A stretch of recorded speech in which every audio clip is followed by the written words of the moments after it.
is selling an exclusive vinyl in Target. And people are saying, like, what's going on? Like, you know that we're boycotting Target. Too.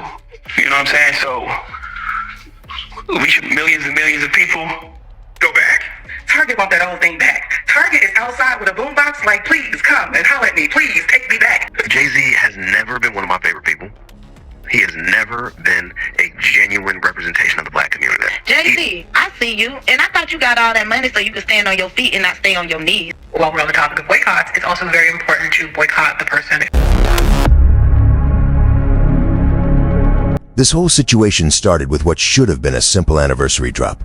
Jay-Z's debut album, Reasonable Doubt, is turning 30, and a special collector's vinyl is now tied to Target as an exclusive release. On paper, that sounds like business. A legendary album, a major retailer, a limited edition product for fans. But the timing is what turned this into a firestorm. Target has already been facing serious pushback from parts of the black community after scaling back diversity and equity commitments. For many people, this is not just about where somebody buys a record. It is about trust, loyalty, and whether major celebrities still feel connected to the people who built their cultural power in the first place. And because this is Jay-Z, the reaction hit even harder. Some fans see him as a billionaire making another business move. Critics see something deeper, another moment where community frustration allegedly gets turned into a corporate opportunity. So, once the Target exclusive started circulating online, people wasted no time speaking out. Is selling an exclusive vinyl in Target. And people are saying, like, what's going on? Like, you know that we're boycotting Target. This is something we really care about. How could you do that? And my question is, what made you think that Jay-Z cared? I don't give a damn if Jay-Z bought Mars. I would not look at Jay-Z as a leader of any kind, of anything. I don't care what he puts in Target. That's not going to make me go back.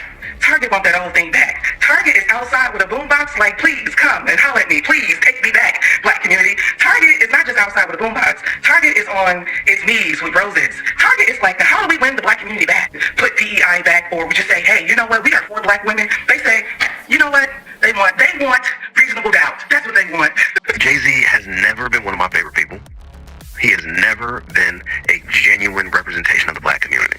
He always talking about this all black. He got albums after albums talking about black empowerment. But I'm from Brooklyn, okay? Jay-Z displaced tens, if not hundreds of thousands of Brooklynites, including people in my own family, because he did a deal to bring the Barclays Center there. Jay-Z, I see you, and I thought you got all that money so you could stand on your feet and not stay on your knees. And Beyoncé, I see you too. And in the words of Victor Sweet, get your ass down there and eat with your man. And I'm gonna say this with my whole chest. I don't respect what I see in y'all no more. Because at some point, it starts being business. It starts feeling like y'all standing in the middle of the same community that helped make y'all. Making deals with the same system people are actively questioning. And I'm sick of acting like we're not supposed to notice that. And what's really making us tired is feeling that every time the community tries to organize its frustration, it gets rerouted into a marketing opportunity for people like y'all. Every protest becomes a backdrop. Every stance becomes a moment. Every culture wave becomes a product cycle. And people are looking around like, do our boundaries even matter? While we're on the topic of boycotts, it's also very important to boycott the person who continually tries to stop you, black people, from boycotting. And you could have chose to sell it in, black-owned record shops or other small businesses, but no, he chose Target, and that's very intentional. That is his job, and that is why Jay-Z is where he is. Which I highly doubt. Or Jay-Z saw an opportunity. He saw the void that is black people not shopping at Target, and he pitched to Target, you know what?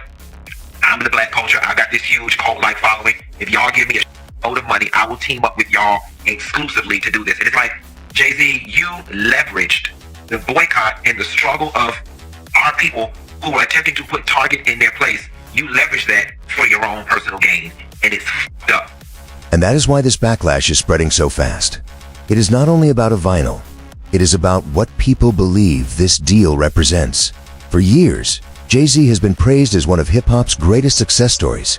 He came from Brooklyn, built Rockefeller, turned music into ownership, and became one of the most powerful business figures rap has ever produced. But that same rise is also why every move he makes gets judged differently. When an artist reaches that level, fans stop looking at the move as just business. They start asking who benefits, who gets ignored, and who is being asked to forget the bigger issue.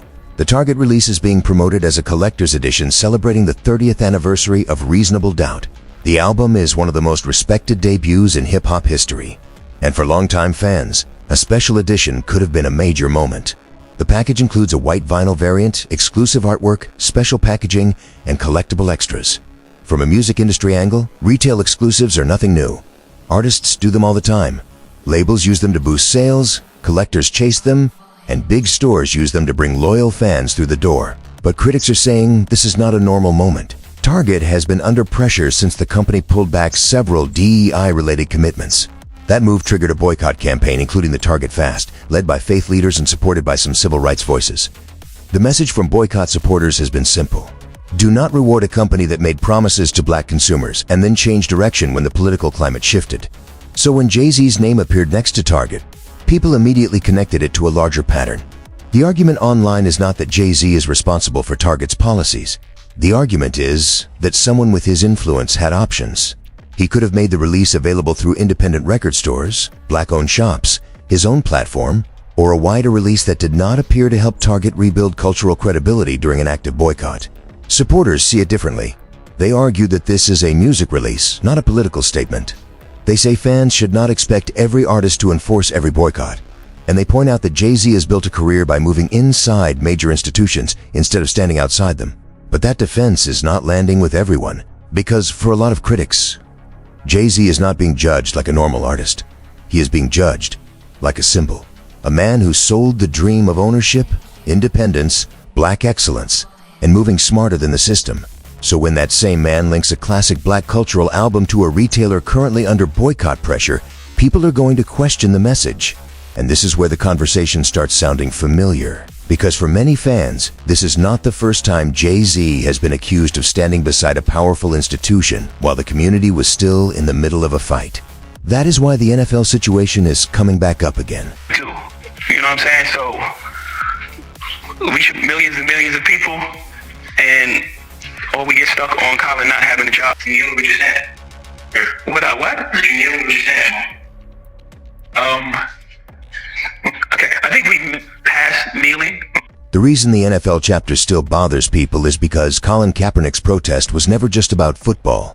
It was never simply about a ceremony before a game, and it was never only about whether somebody stood or kneeled during the anthem. Kaepernick's message was centered on racial injustice, police violence, and the way black Americans were being treated in this country. That was the heart of the protest. That was the reason it became bigger than sports. And that is also why the backlash against him became so intense. Once Kaepernick took that stand, the conversation got twisted in every direction. Some people made it about the flag, some made it about patriotism, some made it about respect for the league. But his supporters kept saying the same thing. The protest was about the lives and treatment of black people, and the country was being asked to look directly at an issue it often tries to avoid. So when Jay-Z later partnered with the NFL, the reaction was complicated. He framed the deal as a chance to move toward action, programs, and real-world change. Some people respected that. They believed he was trying to get inside the building and push resources toward communities that needed them. But critics saw a different picture. To them, the NFL had not truly repaired what happened with Kaepernick. He was still out of the league. The original protest had not been fully answered. And now, one of the biggest names in black culture was standing beside the same league that many fans still blamed for turning its back on him. That is why this Target situation is hitting the same nerve. Critics are connecting both moments and saying the pattern feels too similar. The community organizes, the pressure builds, then a celebrity business partnership arrives and shifts the conversation away from the original demand. To be clear, Jay-Z has not been proven to have done anything illegal here. This is about public perception, cultural loyalty, and the anger people feel when their protests seem to get repackaged into business deals. And that is the real reason this story refuses to die. It is bigger than one album, bigger than one store, bigger than one partnership. It is about whether the people who rose from the culture are still standing with the culture when the cost of standing gets uncomfortable. I think everyone knows what the issue is. And